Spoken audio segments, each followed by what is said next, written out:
আজকে মিঠিঝোড়া ধারাবাহিকে নতুন আপডেট নিয়ে আবারও তোমাদের সামনে হাজির হয়েছি।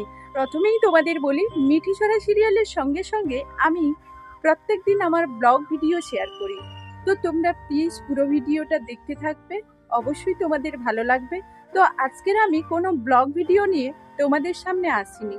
আজকে মিঠিঝোড়া সিরিয়ালের নতুন আপডেটে দেখা যাচ্ছে যে অনির্বাণ রায়কে কফি শপে নিয়ে গিয়ে প্রপোজ করে আর হাতটা ধরে বলে যে আমি একটা কথা বলবো রায় সুন্দরী।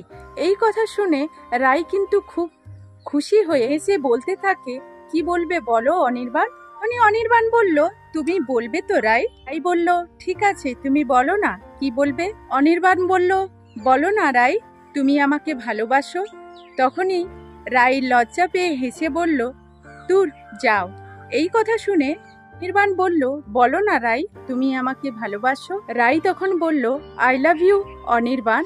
এই কথাতে অনির্বাণ খুব খুশি হয়ে যায় আর দুজন দুজনের দিকে খুব খুশিতে তাকিয়ে থাকে। তো বন্ধুরা, এই ছিল মিঠিঝোড়া ধারাবাহিকের নতুন আপডেট। এই ধরনের নিত্য নতুন আপডেটগুলো পেতে প্লিজ আমার ভিডিওর সঙ্গে থাকো। তো এখন চলো